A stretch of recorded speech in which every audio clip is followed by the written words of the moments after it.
Let me show you in 2 seconds flat why the rich get richer and the poor get poorer. I call it the success cycle, real fast. Draw yourself 4 squares, put them up on the screen here. You'll see, as I do this, take a quick look. You'll notice you've got the word potential up in the left-hand square. Up in the right-hand square is the word action. Bottom right is the word results. Bottom left is the word belief, or another word for that would be a sense of certainty.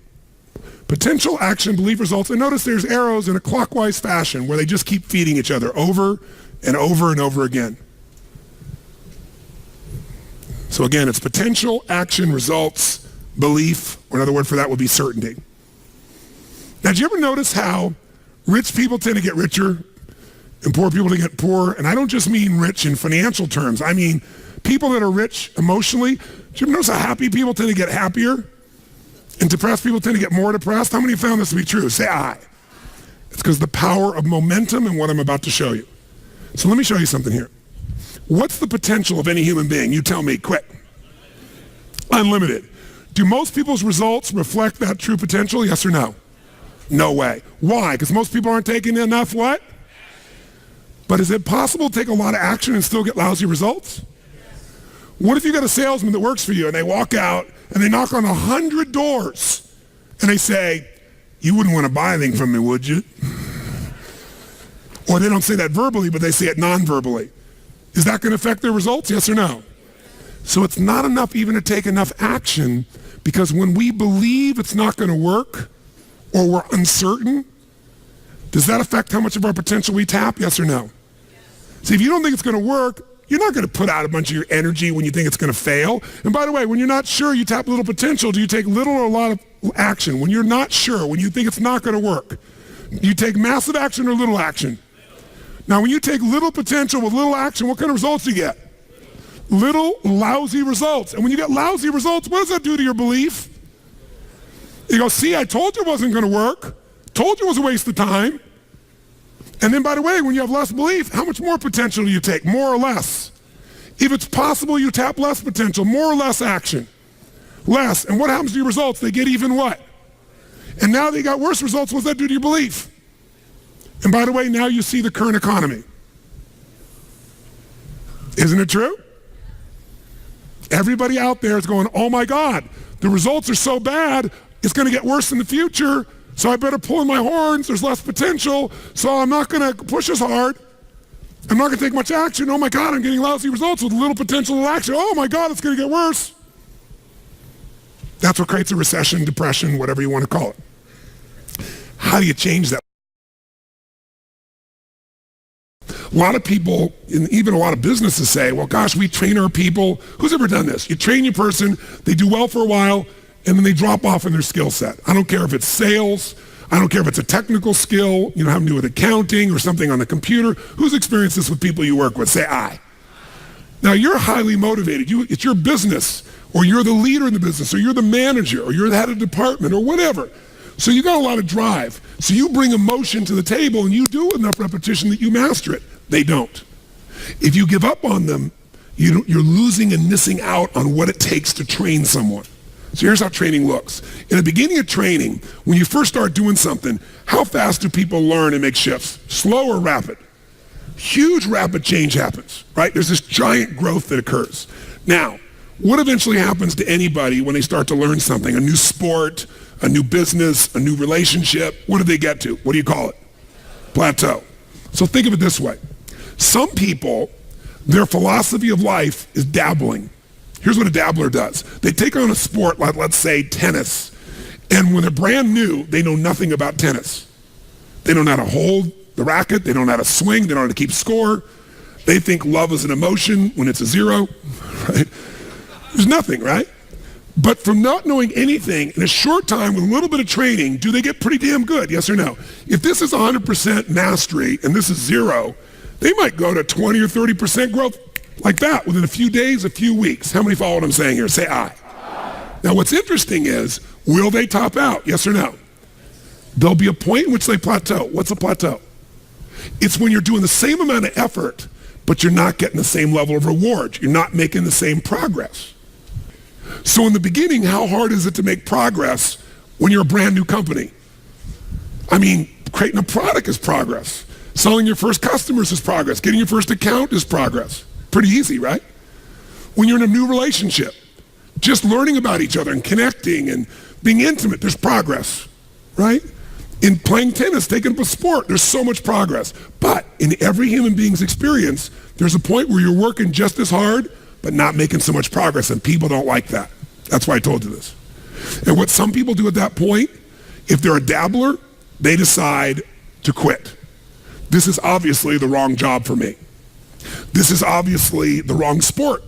This is obviously the wrong partner. I shouldn't be in a relationship with this person. The minute they get to a point where they're not being fed, their ego is not being fed, they're not growing, they quit. And so if this was, for example, a dabbler who was in a position of tennis, they might quit tennis and now they say, you know what, I'm not a tennis player, I'm gonna do racquetball. And they get so excited about racquetball because like, oh, this is cool, look at this, because within a few days, what happens if everybody, they start from zero and what happens? Lots of what? Tell me, lots of progress, which feels really good, really fast. They didn't know how to racket. They didn't know how to turn. There were walls all around them and a ceiling. In a few days, bam, they're smashing off the back wall and the side wall. They're doing things Z's. And I mean, it's really cool. Plus, they get a new outfit and stuff, so they look cool. They got goggles. They joined a new club. There's all this progress and stuff. So guess what? Grow, grow, grow, grow, grow. Everything's great, great, great, great, great. But eventually, who knows what happens? Eventually, they hit a plateau. And guess what? Rather than training themselves further for mastery, what do? They say it's the wrong sport. I shouldn't do this. I shouldn't be a racquetball player. And if I was going to show you as an example, you grab this real quick. If they've gone out and they've made all this progress, they're real happy. They go, go, go. They're growing, growing, growing. Boink, they hit this plateau. Wrong sport.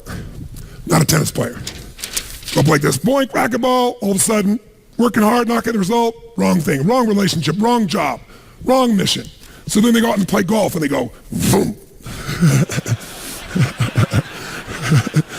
They don't even get the progress. And they go, I didn't need to use the F word that many more times in my life, right? You know, different piece. Now that's what a dabbler does. And by the way, dabblers by their nature are unhappy. Think about this. Even with all the economic challenges that exist, most people in North America for sure have a better quality of life than 95% of the planet. 95% of the planet is living on what? How much? 2/3 of the planet, I should say, is living on $2 a day. Your worst nightmare is somebody else's greatest dream. Most of the planet's greatest dream. Your idea of economic downfall is somebody's dream. That's the truth. And so what happens, though, is, would you agree we have more choices, more freedoms, more opportunities today than any time in human history, yes or no? Yes. Are most people's happy? Is their happiness tied to the quality of life they really have? Because we're a world now that's shallow. Most people are dabblers. They try something for a while, doesn't work out, they do something else. Now, you wouldn't be in this room for 5 days if you were a dabbler, but how many of you got to deal with some of these dabblers out there? Say aye. Dabblers are the people you want to make sure you keep off your team or get off quickly because they're going to quit anyway. And the time, energy, and effort it takes to train a dabbler is the same energy you could have a platinum player. And we're going to show you some ways to do that later on. But let me show you another path for a second before we show you the rest of the training effect. Let's take the path of what I call a stressor. Here's the stressor's philosophy. I find the way. Who can relate to this? Say I. I'm going to find the way, I'm going to achieve it. So they take up a sport like tennis, and it goes like this, and they're doing really, really well, and it's going really great, but eventually, boink, they hit a plateau. Here's the difference. Does the stressor quit? Ever quit? Yes or no? Absolutely not. What does the stressor do when it doesn't work out? What do? Do they settle for it? What if they actually get a little worse for a short time? What happens? They really get stressed when they go, screw this, I'm going to find a way, I'm going to break through, I'm going to learn a book, I'm going to find someone, I'm going to get a coach, I'm going to make this thing happen, I'm going to find a way, I'm going to find whatever it takes to make this thing happen. Poosh! And they break through, ladies and gentlemen. Come on, they break through, ladies and gentlemen. Who knows what I'm talking about here? Say I. And by the way, they break through and all of a sudden they start making progress and they're so happy, and all of a sudden, guess what happens? Boink. And they go, damn. How could that happen? I've been working my tail off. I just had this breakthrough. I just worked through this thing. I just fought through it. But by the way, do they hit another plateau? Yes or no? So what happens here? Do they give up? Do they quit? Do they go, it's the wrong sport? What does the stressor do? They stress out. Shit, I'm going to find a way. I'm going to make this thing happen. I got to make this thing. Come on, figure something out. Let's find this thing. I'm going to work harder. I'm going to make more calls. I'm going to make this thing happen. And all of a sudden, eventually, what happens? Poof! Ladies and gentlemen, the breakthrough again. Come on now.